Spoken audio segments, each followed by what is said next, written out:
Libur panjang sudah di depan mata. Senyum puas empat orang pemuda itu menggambarkan betapa senangnya mereka untuk menyambut libur panjang tahun itu. Mereka adalah Dani, Ali, Rama, dan Nasih.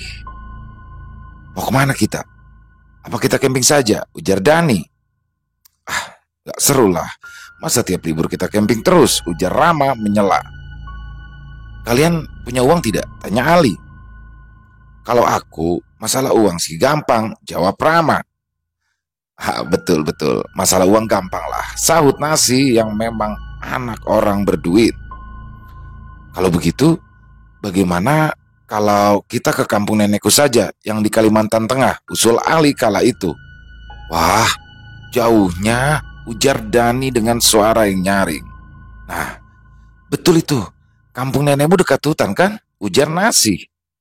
Iya, nenekku juga punya kebun. Suasana di sana juga sangat masih asri, kata Ali bersemangat. Ada cewek juga kan, Li? Tanya Dani. Jangan macam-macam sama cewek di sana. Takutnya saat kamu pulang nanti itumu sudah tidak ada. Setelah merundingkan hari keberangkatan, mereka pun lalu pulang ke rumah masing-masing. Di pinggir sebuah danau, Dani kala itu melihat seorang perempuan yang tengah berdiri menatap ke arah danau.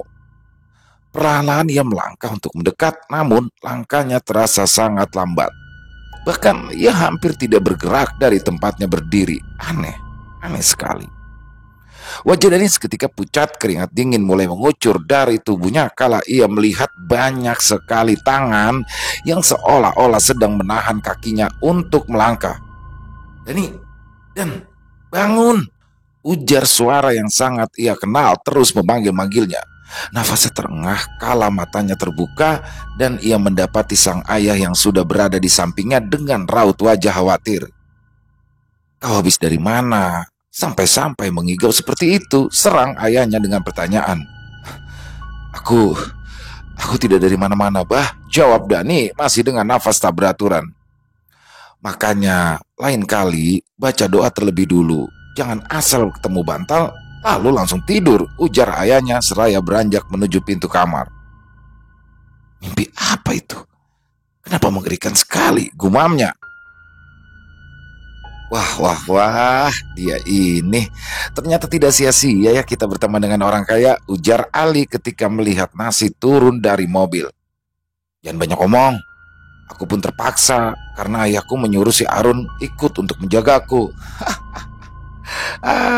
Gelak tawa teman-temannya membuat Nasih kesal dan melemparkan batu kerikil ke arah teman-temannya.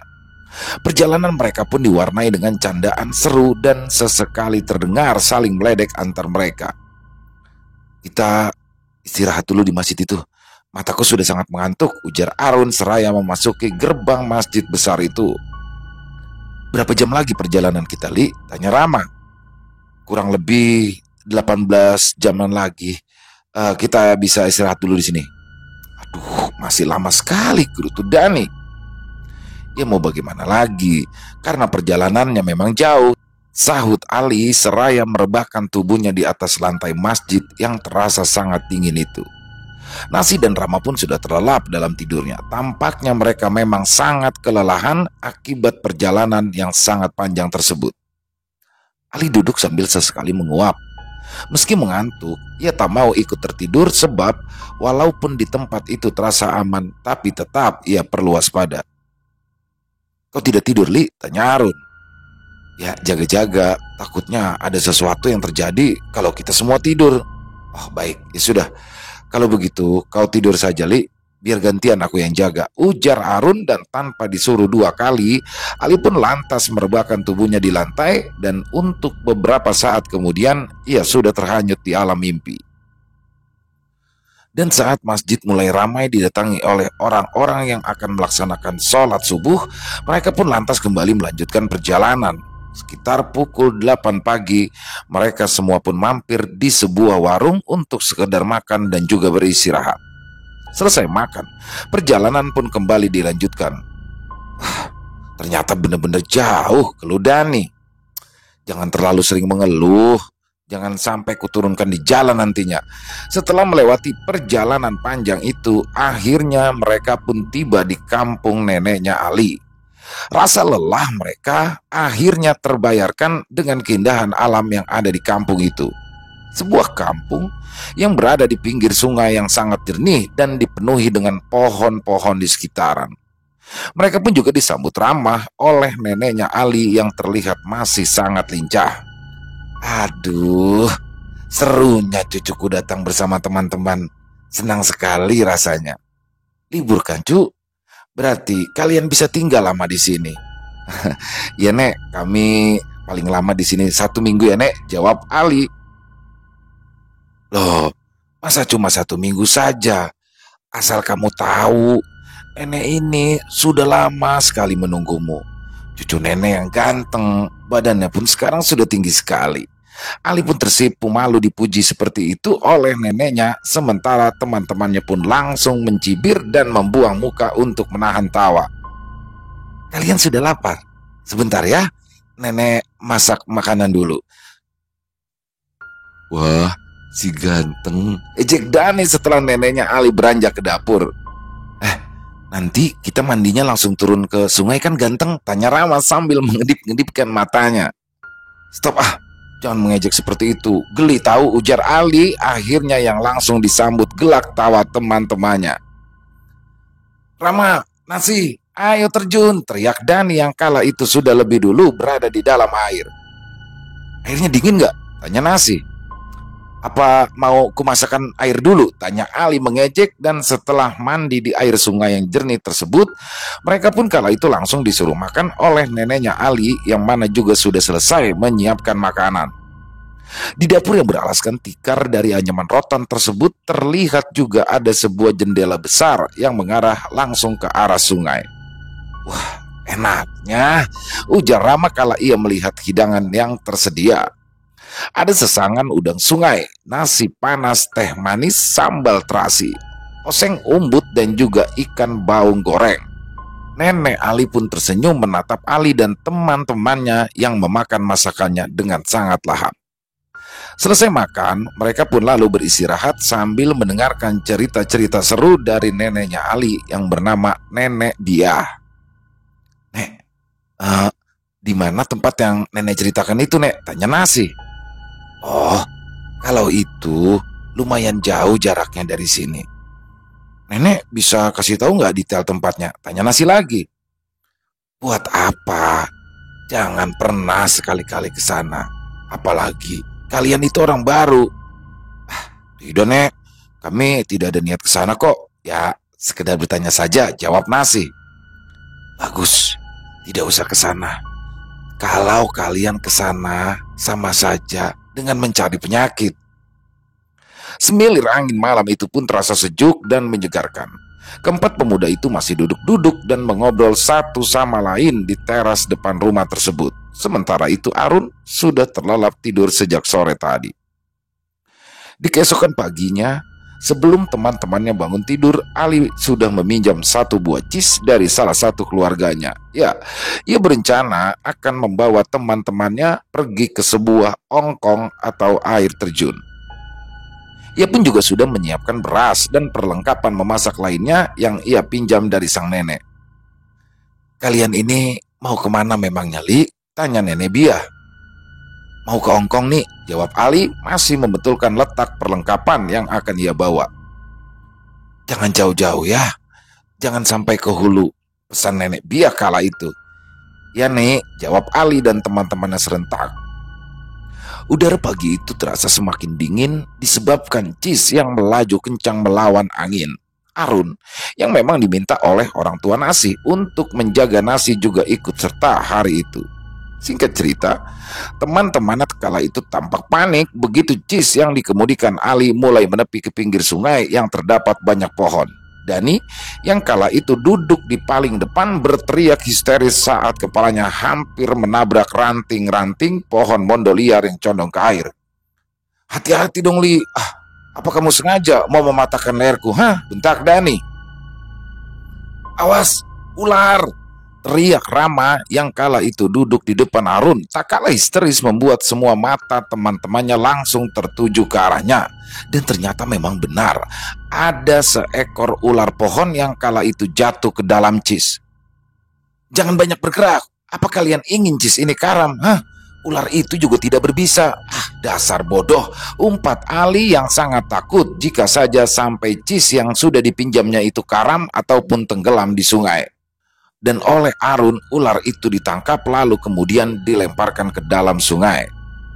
Sesaat setelahnya, keadaan di Cis itu pun kembali tenang. "Ayo, cepat turun," ujar Ali yang melihat teman-temannya seperti tak bergeming dan tetap duduk di dalam Cis. "Lewat mana, Li? Kau tidak lihat ini pohon semua? Cismu itu belum sampai di tanah," jawab Dani menunjuk ke arah tanah kering yang berada beberapa meter dari tempat Cis mereka singgah. "Ya mana bisa ke sana? Apa kamu tidak lihat kalau itu banyak akar dan pohon-pohon kecil? Hah?" Mendengar jawaban dari Ali, teman-temannya pun terpaksa harus melalui berpijak di setiap ranting pohon mondo yang berukuran lumayan besar. Setelah teman-temannya sampai di tanah, Ali pun lalu kemudian melepaskan pegangannya dan Cis pun kini mulai menjauhi pohon mondo tersebut. Ia pun lalu menambatkan tali cisnya di sebuah pohon yang berada sedikit di hulu dari tempat teman-temannya turun tadi. Dan di tempat Ali menambatkan cis itu tidak terlalu banyak pohon dan tanahnya pun lumayan luas. Mengetahui hal itu, Dani, Rama, dan Nasi tentu saja marah pada Ali yang kala itu sedang tertawa terbahak-bahak tersebut. "Tuh kan, pantas saja. Aku tadi memang sudah curiga. Kenapa kita disuruh turun di tempat seperti itu? Ternyata benar. Memang dia sedang mengerjai kita," ujar Dani yang disambut gelak tawa teman-teman yang lain. "Ya sudah, aku minta maaf ya. Nanti bila ada kesempatan lagi, pasti akan aku ulangi." Ali pun berjalan lebih dulu untuk memimpin jalan ke Ongkong yang ingin ia datangi. Perjalanan ke sana lumayan melelahkan bagi anak-anak kota tersebut, namun tidak dengan Harun. Ia yang sejak tadi hanya diam dan tak terlibat perbincangan dengan Ali dan kawan-kawan masih santai menikmati perjalanan tersebut. "Masih jauh, Li?" tanya Nasi. Aku juga lupa-lupa ingat jalannya ke sana." "Aduh, apa jangan-jangan kita kesasar?" ujar Dani. "Oh tidak, aku sudah sering ke sini. Hanya saja sekarang itu banyak anak pohon dan rumput tinggi di sini, makanya sedikit susah untuk mencari arah jalan. Tapi rasanya sebelum Ongkong itu ada sebuah batu besar di kiri dan di kanan jalan. Jadi sekarang kita hanya perlu mencari batu itu," ujar Ali. Bilang aja kalau memang lupa," sungut Dani. "Tapi Ongkongnya bagus kan? Bisa untuk foto-foto?" tanya Rama. "Ya tentu saja bagus, makanya aku mengajak kalian ke sini," jawab Ali. Namun sudah hampir 2 jam mereka berjalan, mereka masih belum berhasil menemukan tanda-tanda adanya Ongkong yang dimaksud oleh Ali. Bahkan sekarang mereka pun kesulitan untuk mencari jalan yang tadi sudah mereka lewati. Semua seolah buntu. Rumput-rumput yang mereka injak selama perjalanan pun tidak dapat mereka temukan. Aduh, kakiku rasanya sudah hampir patah gara-gara jalan terus dari tadi, keluh Nasi. Mendengarkan keluhan teman-temannya, tentu saja Ali yang kala itu berperan sebagai pemimpin jalan jadi merasa bersalah. "Sudah, kalian istirahat di sini dulu, biar aku sendiri yang mencari jalan pulang," ujar Ali. "Jangan berpencar, Li. Lebih baik kita sama-sama istirahat. Dan nanti bersama-sama juga kita mencari jalan," ujar Harun. Teman-temannya pun menatap Ali dan karena ditatap seperti itu, Ali justru semakin merasa bersalah. "Tenang, aku akan baik-baik saja. Kalian beristirahatlah dulu di sini," ujar Ali sebelum pergi meninggalkan teman-temannya dan Harun yang kala itu sudah terlihat pasrah dengan keputusan Ali. Cahaya mentari mulai menghilang dan mereka pun masih menunggu Ali yang kala itu belum juga datang. "Kita cari si Ali yuk. Takutnya dia malah mengerjai kita seperti sebelumnya," ucap Dani memecah kesunyian. Rasanya tidak mungkin kalau Ali mengerjai kita. Karena dari raut wajahnya saja sudah terlihat kalau dia itu merasa sangat bersalah kepada kita semua, sela Harun. "Iya, aku yakin kalau sekarang ini Kita benar-benar tersesat. Mustahil, dari tadi kita seolah hanya berputar-putar di sini saja, ujar Nasi membenarkan perkataan Arun. Perutku lapar, gumam Rama yang sedari tadi diam. Sama, aku juga, ujar Dani. Ya sudah, kalau begitu sekarang kita akan memasak dulu dengan peralatan yang ada. Setelah kita sisakan untuk Ali, usul Arun yang langsung disetujui oleh ketiga pemuda itu. Hari sudah mulai gelap dan penglihatan mereka pun juga terbatas karena senter yang digunakan untuk menerangi langkah mereka hanya ada satu buah. Ali! Ali! Teriak Dani tiba-tiba seraya menunjuk ke arah semak-semak. Dani, kau jangan teriak-teriak begitu. Bagaimana kalau suaramu itu malah mengundang beruang? Tegur Rama yang berjalan paling belakang. Itu di sana ada Ali. Aku melihat Ali di situ. Dia lari. Mana? Tanya teman-temannya seraya melihat ke arah yang sudah ditunjuk oleh Dani. Karena Dani sangat yakin dengan apa yang ia lihat, akhirnya mau tak mau teman-temannya pun mengikutinya. Sekitar hampir setengah jam kemudian, mereka tiba-tiba sudah berada di tepi sebuah danau. Ya, danau yang tidak pernah mereka temukan sebelumnya. Padahal lokasinya cukup dekat sekali dengan lokasi mereka tadi. Ini danau? Tanya Nasi. Sepertinya iya. Tapi kita jangan dekat-dekat dengan air, sebab kita tidak tahu ada hewan apa di balik air itu, ujar Arun. Ya betul, kalau di air seperti ini takutnya ada ular besar dan juga buaya, kata Rama. Mana si Ali? Tanya Rama pada Dani yang tampak masih celingukan. Sungguh Ram, aku tidak bohong. Tadi aku sudah melihat Ali. Iya, kalau begitu sekarang dia di mana? Dani pun terdiam, perasaannya mulai tidak nyaman berada di tempat itu. Lebih baik kita menjauh saja dari area danau ini. Aku takut jika ada buaya ataupun ular besar di sini, ujar Dani yang langsung disetujui oleh Arun, tapi tidak dengan kedua temannya. Mungkin karena rasa lelah akibat seharian sudah berjalan, sehingga mereka pun memutuskan untuk beristirahat di sana hingga pagi hari tiba. Dan saat Arun dan kedua temannya terlelap, hanya Dani kala itu yang masih terjaga, sebab matanya seakan tak bisa juga dipejamkan. Di mana kau Ali? Batinnya. Keesokan paginya, saat mereka sudah terbangun, semuanya tampak takjub kala melihat pemandangan di sekitaran danau tersebut. Ya, air danau yang tenang dan berwarna biru, juga banyak tumbuhan liar berbunga indah di sekitarannya.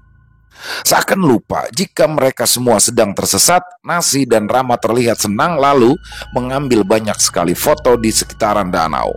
Sementara Dani tampak kaget begitu ia mengetahui bahwa danau tersebut sama seperti danau di dalam mimpinya beberapa hari yang lalu. Teman-teman, jangan mandi di sana. Bisa saja itu danau yang terbentuk karena pertambangan, teriak Dani. Tambang? Tambang apanya? Di sini itu hutan, mana ada tambang di sini?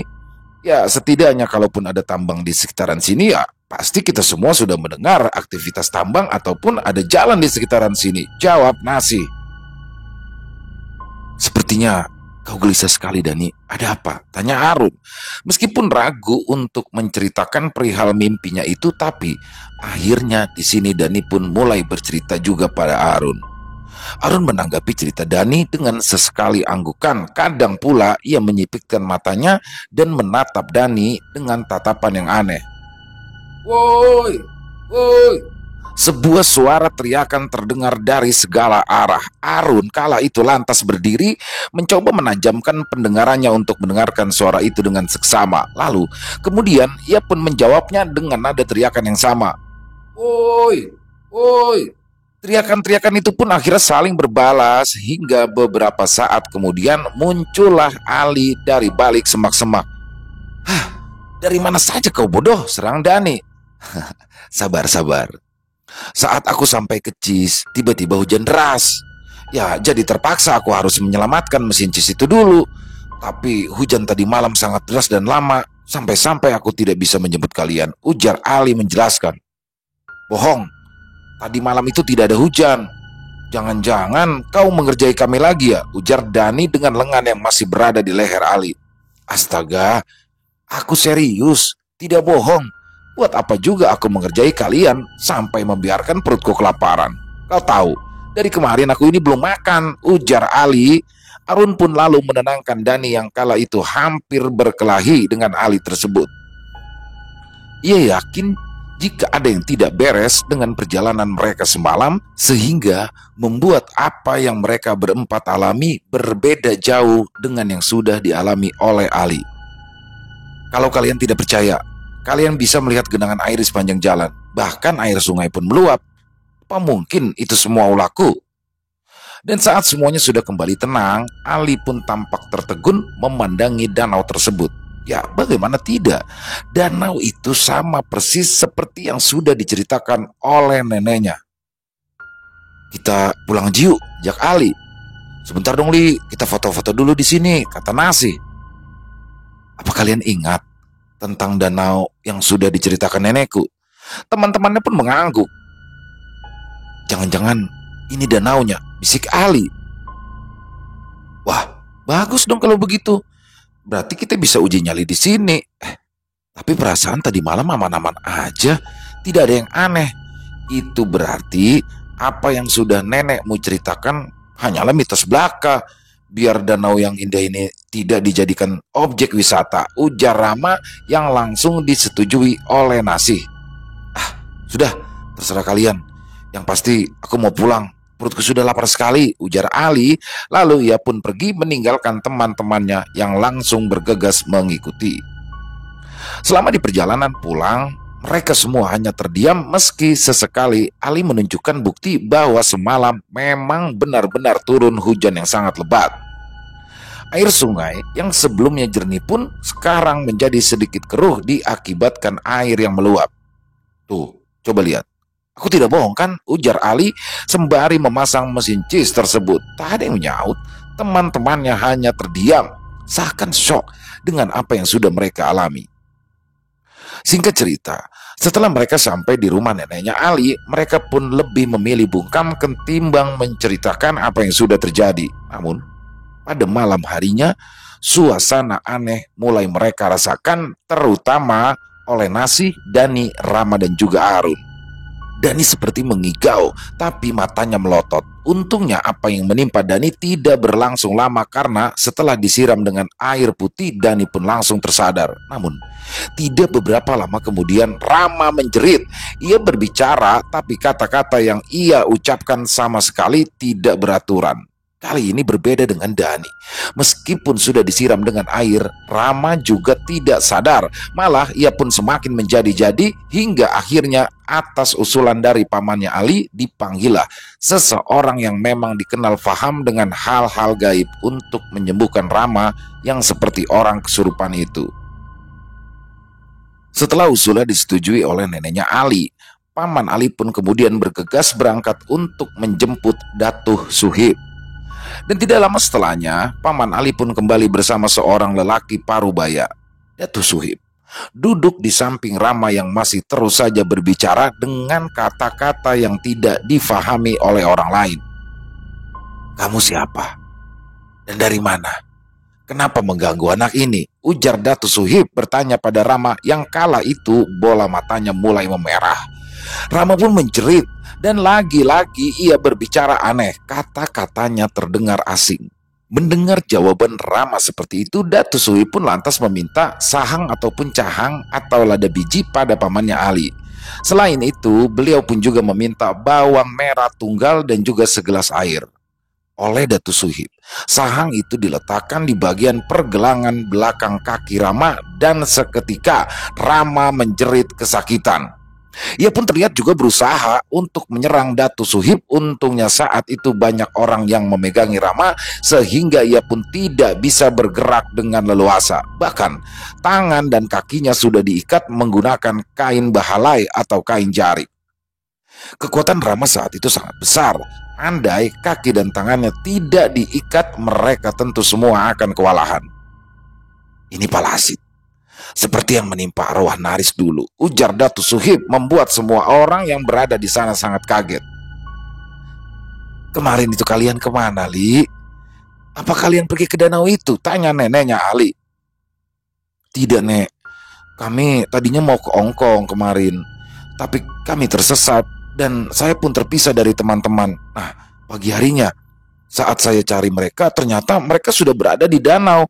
Padahal danau biru itu tadinya tidak ada, jawab Ali gugup. Astaga, ucap neneknya Ali terlihat berputus asa. Kalau sampai ada apa-apa terjadi pada teman-temanmu, kaulah yang akan dituntut pertanggungjawabannya, Ali. Kenapa kalian bisa-bisanya sampai ke danau itu? Padahal jelas-jelas sudah aku larang, bentak neneknya Ali. Ali menelan ludahnya yang terasa keluh. Berbagai macam perasaan kala itu berkecamuk di dadanya. Nafasnya mulai terasa sesak. Ya, yang dikatakan oleh neneknya memang benar. Dialah orang yang akan bertanggung jawab jika sampai terjadi sesuatu pada teman-temannya. Sudah. Tidak ada gunanya saling menyalahkan. Tidak akan mengubah keadaan juga. Yang terpenting sekarang, kita harus segera melepaskan palasit yang menempel pada anak ini secepat mungkin, ujar Datu Suhib. Caranya, Datu? Tanya Arun. Belum pernah ada yang selamat sebelumnya karena palasit ini seperti rantai, jawab Datu Suhib membuat kaget Ali dan kawan-kawan. Saat kalian berada di danau, apakah ada di antara kalian yang berbicara tidak sopan? Tanya Datu Suhib. Si Dani sama Rama, Datu, jawab Nasi. Tapi yang terkena seperti ini lebih dulu siapa? Tanya Datu lagi. Sepertinya tadi Dani, cuma dia tidak sampai seperti ini, Datu. Dia hanya mengigau dengan mata melotot, jawab Ali. Datu Suhib pun lalu mengalihkan pandangannya ke arah Dani yang terlihat masih menundukkan kepala. Kau tahu, ada yang menjagamu? Tanya Datu Suhib secara tiba-tiba. Hah? Dani pun tampak bingung dengan pertanyaan Datu Suhib.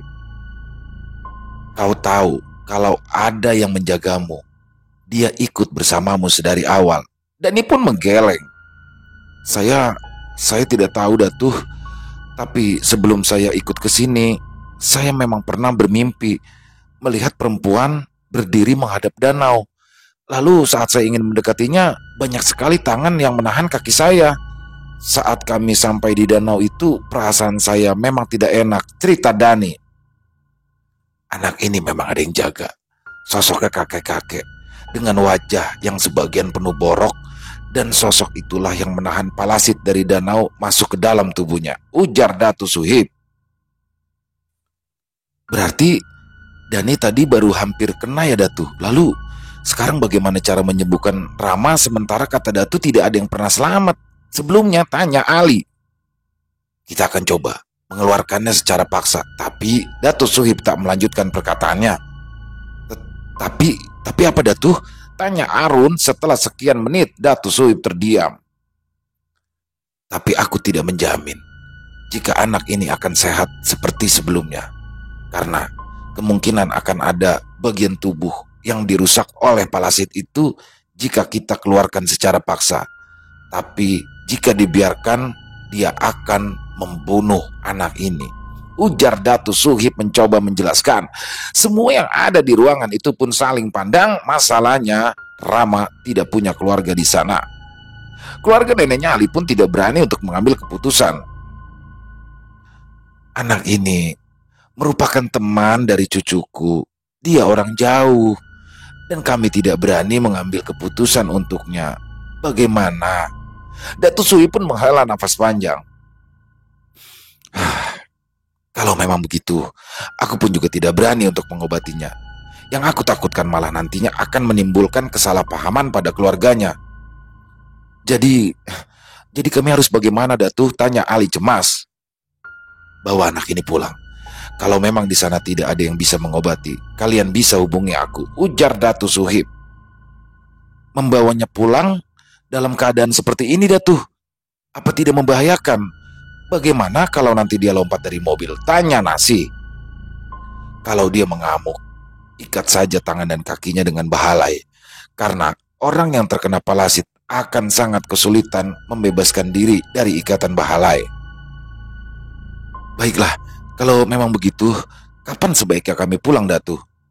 Lebih cepat lebih baik, agar temanmu ini bisa segera diobati. Dan di keesokan harinya, mereka semua pun lalu berpamitan pada nenek Ali yang menatap kepergian mereka dengan rasa was-was. Semoga tidak terjadi apa-apa pada anak itu, gumamnya. Perjalanan yang awal keberangkatan mereka begitu menyenangkan dengan dihiasi canda dan tawa kini terasa sepi dengan perasaan was-was dan takut yang selalu menyerang mereka. Untungnya, perjalanan pulang itu tidak ada halangan yang berarti, hanya sesekali ketika mereka singgah untuk makan, Rama berusaha untuk melepaskan diri. Tapi tentu saja, usaha Rama tersebut tidak berhasil. Rasa kantuk dan lelah membuat para pemuda itu pun mulai bertengkar dan saling menyalahkan satu sama lain. Tentunya yang paling disalahkan di sana adalah Ali. Sebab jika Ali tidak mengajak mereka ke kampung halaman neneknya, tentu Rama masih akan baik-baik saja saat ini. Tapi apalah daya, nasi sudah menjadi bubur. Menyesal pun tidak akan merubah kenyataan, dan puncaknya adalah ketika mereka tiba di rumah Rama. Orang tua Rama yang melihat kondisi anaknya seperti itu pun sangat shock, bahkan teman-temannya hampir kena pukul. Maafkan kami, Paman. Kami benar-benar tidak tahu kalau akan terjadi sesuatu seperti ini, ucap Ali penuh sesal. Nada suaranya pun bergetar seolah menahan tangis. Ini memang kesalahan saya. Saya yang sudah mengajak teman-teman untuk berkunjung ke kampung nenek. Tapi sungguh demi Tuhan, tidak ada niat saya untuk mencelakai mereka.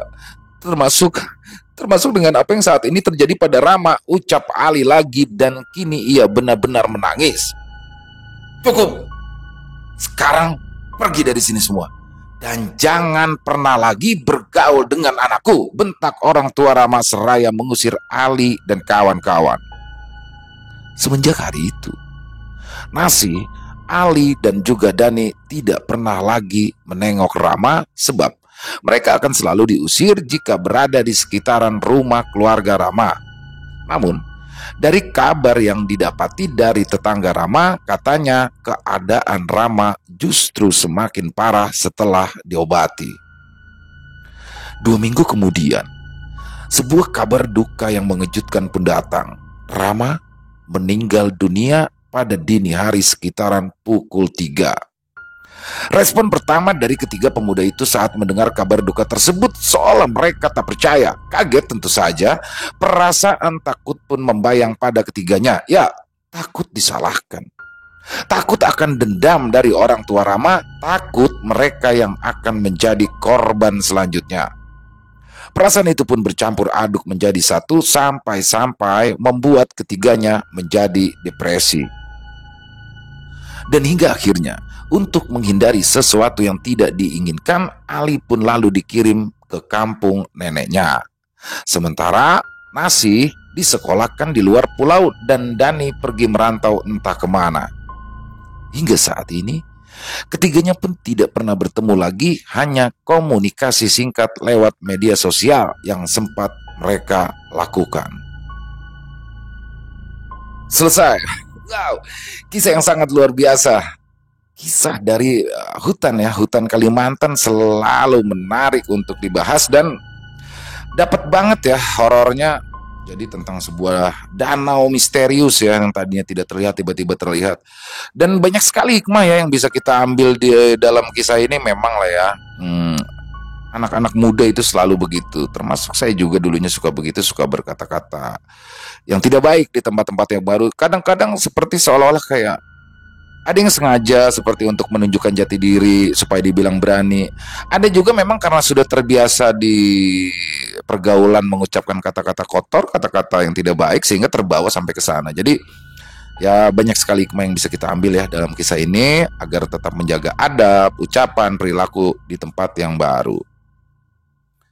Dan kisah ini ditulis oleh Amang Ras. Wow, Amang Ras, terima kasih, penulis hebat ya, yang asalnya dari Kalimantan Tengah.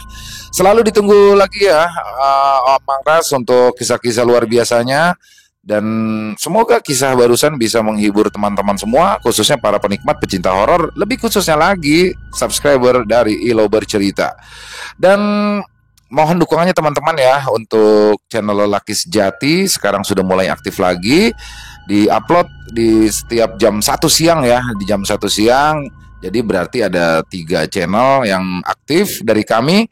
Yang pertama Extreme Movie yang kita upload setiap jam 7 malam. Lalu Ilo Bercerita channel ini yang kita upload setiap jam 10 malam. Dan channel Lelaki Sejati yang kami upload setiap jam 1 siang. Jadi mohon dukungannya teman-teman, ditonton juga, di subscribe juga untuk channel Lelaki Sejati. Dan silakan yang punya komentar lain bisa dituliskan di kolom komentar ataupun hanya sekedar saling menyapa. Insya Allah kami akan membalasnya satu persatu. Buat yang suka dengan videonya silakan bisa diklik tombol like-nya, tombol jempolnya. Dan juga bisa juga ya di-share link video ini ke teman-temannya yang lain agar bisa menikmatinya.